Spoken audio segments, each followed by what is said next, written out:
Politics. Okay, shout out to Roxanne. I guess we can start there, if you will. Okay, like if you will. Y'all know they like to pow out here. You know what I mean? This is like the second attempt on the former president's life, allegedly. Allegedly. And I say allegedly because y'all know I don't believe that these things are actually happening. Like I don't know why it seems like a setup. I don't know who may actually be setting it up because it's starting to look really stupid at this point. Because what happens is, this is what happens. Um, the old boy in the Vance. Okay. And I'm trying to be very specific about my words because they've been flagging my videos. Like I have a video that's been flagged for more than a week now, which never happens. And so I broke it down into pieces and put it up. Some of them. It's annoying. So right now, I'm trying to be really PG about my language, if you will. Okay, but you see what's on the screen. This is what we're talking about. Okay? It always seems like a scheme that Todd set up. The first time and this time. But what they do is the Vance and the ex-presidents, they get on interviews and they yell out people's ethnicities, like we've heard a lot about the Haitians. Okay? They've said a lot about the Haitians. And what we have found is this is just merely more scare tactic, rhetoric, xenophobic, racist bullshit that the clears like to use in order to get everybody, fighting with one another. I'll never forget having an argument with a friend of mine about her actually repeating rhetoric that the Mexicans were stealing their jobs. And I just was like, who told you that? And then I reminded her, we're at work. You have a job. And the job that you have is not being replaced. Like, ma'am, this is not a job that the Mexican is gonna come in and replace, my love. What are you talking about? I had to say that to her because in that moment I just could not believe that those words were coming out of this black lady's mouth. So I just want to remind y'all, this rhetoric is old. It's not new. Oh no, it's being done for years now, ever since we started to allow other people into this country. And I just want to remind y'all that during slavery, it was us and them. That was it. And then after that, they started bringing in all these other ethnicities of people. And then those ethnicities had to earn their whiteness. Us black folk were not allowed that. But the people that came in and earned their whiteness, the people that came in and were able to buy property in stores in our neighborhoods and turn them into, a generational wealth for themselves.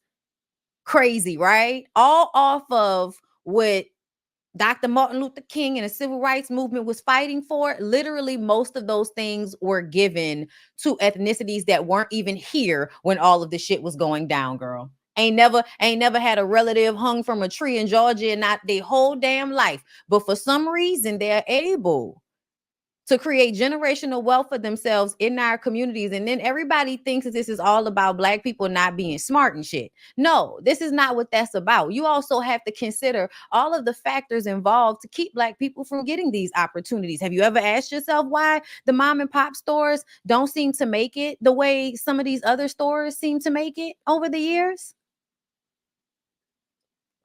Everybody has hard times. Banks decide who they want to give loans to, who they want to give bailouts to, that type of shit. That's where the racism comes in. Just a lesson for everybody. But back to this white man. Okay? Because allegedly, he is the person that showed up after his shift from Whole Foods. This is conjecture. I have no idea where this man works, but he's a very nice guy at the Whole Foods. He bags your groceries very, very neatly. The other employees do not like him that much, but he's super nice to everybody. So they just play nice, but they're a little scared of him. Okay. But he's just very type A, like everything has to be turned a certain way. He's going to tell you how to do your job at least 2 times that day. Yeah, girl, that's the energy that this man right here is giving. Apparently, he rolled up on Trump golfing, tried to shoot at him, but was shot at, got a few counties away somehow, lived to tell the story, and seems as if he might make it home for dinner. Like, I don't know what's gonna happen in this situation, but does this man look like he feel like he about to be in jail for a long time? This man looking like I'll be okay. Hmm. Like, not a care in the world. Not a care in the world. Trump said, while you were my choice, I'm sorry, this is what the man said. While you were my choice and I think he meant 2016, but he put 2106. He was very upset. This is why, you know how people get really mad and then they're not typing correctly? That's what was happening here. Okay, he said, I in the world hoped that President Trump would be different and better than the candidates, but we all were greatly disappointment. And it seems you are getting worse and devolving. Are you retarded? I will be glad when you gone. Okay. Y'all, for some reason, the way this is written, matching with the way that man looks, this doesn't make sense, y'all. Does this man look like he can't write the meanest letter to management? Really? Like, I'm sorry, I'm just going off this picture. Y'all, I'm sorry. I don't, this is a scheme that Ty set up. I don't believe anything. Like, I just can't believe anything because I am looking at this man. And this man seems as if he will do nothing, he will get the paragraph written grammatically correct. This is not matching.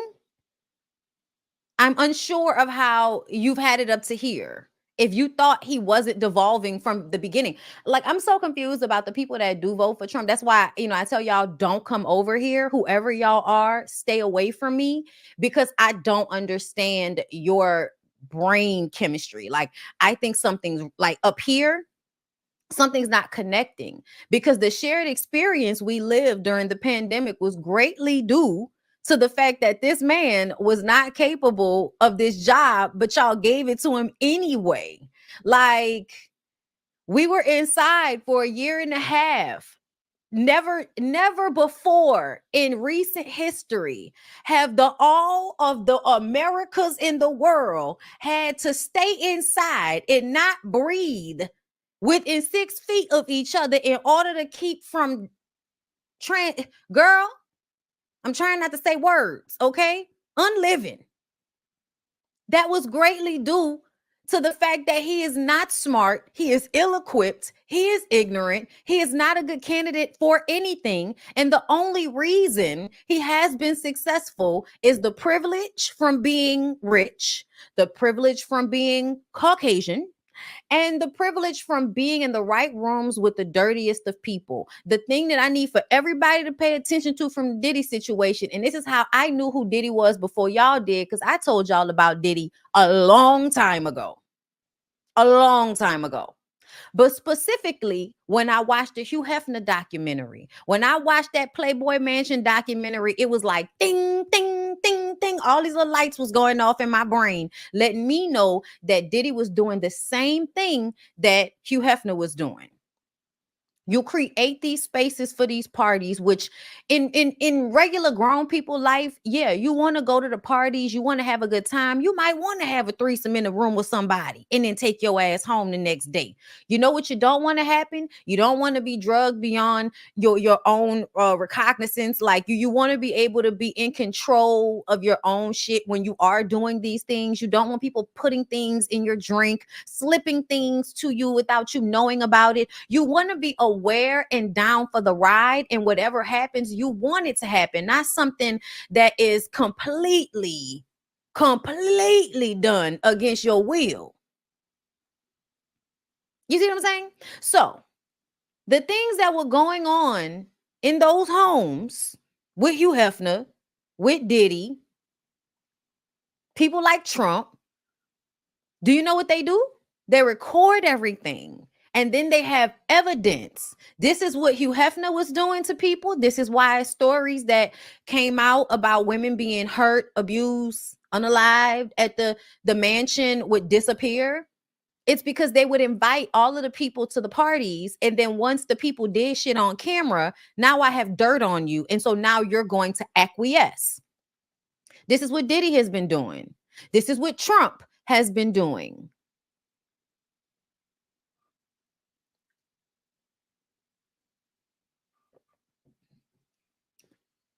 Okay.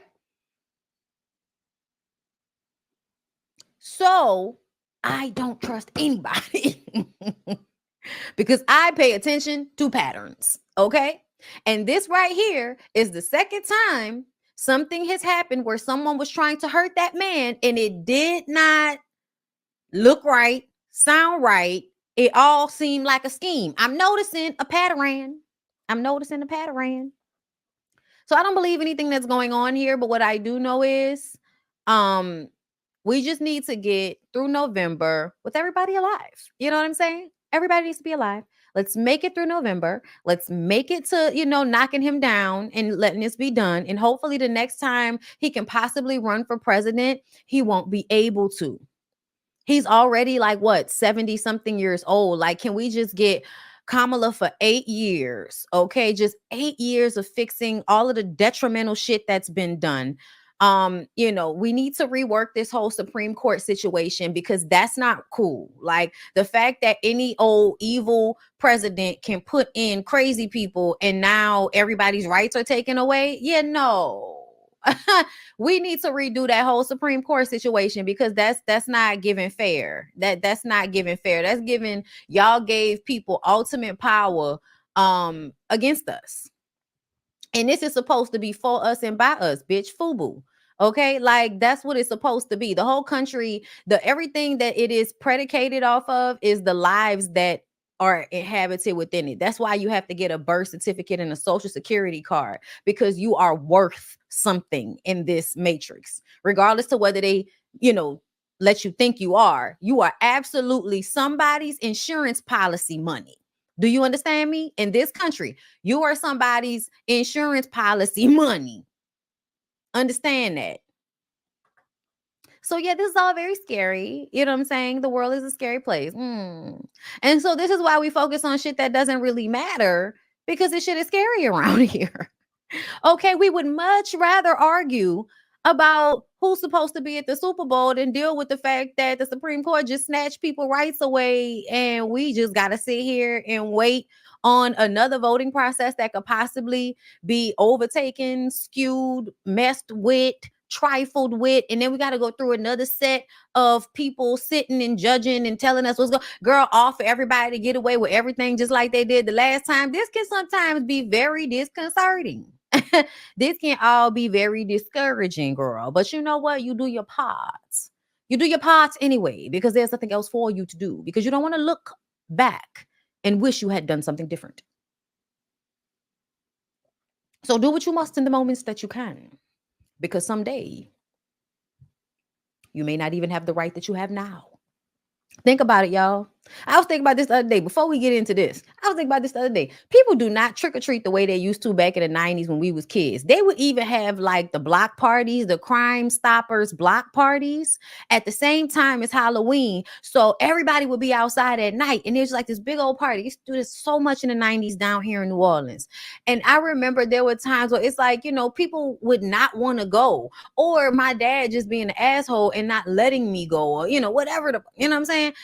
Now it doesn't happen anymore. Like there were so many things that you thought were going to always be there. And so you're like, oh, I'll do it next year. And then a couple of years later, you start to notice we still buying all of these bags of candy, but ain't nobody come and get the candy no more. What's going on? You know what I'm saying? You gotta be, you gotta take your chances when you can, man. Shit ain't gonna always be here. Okay. So y'all moving on.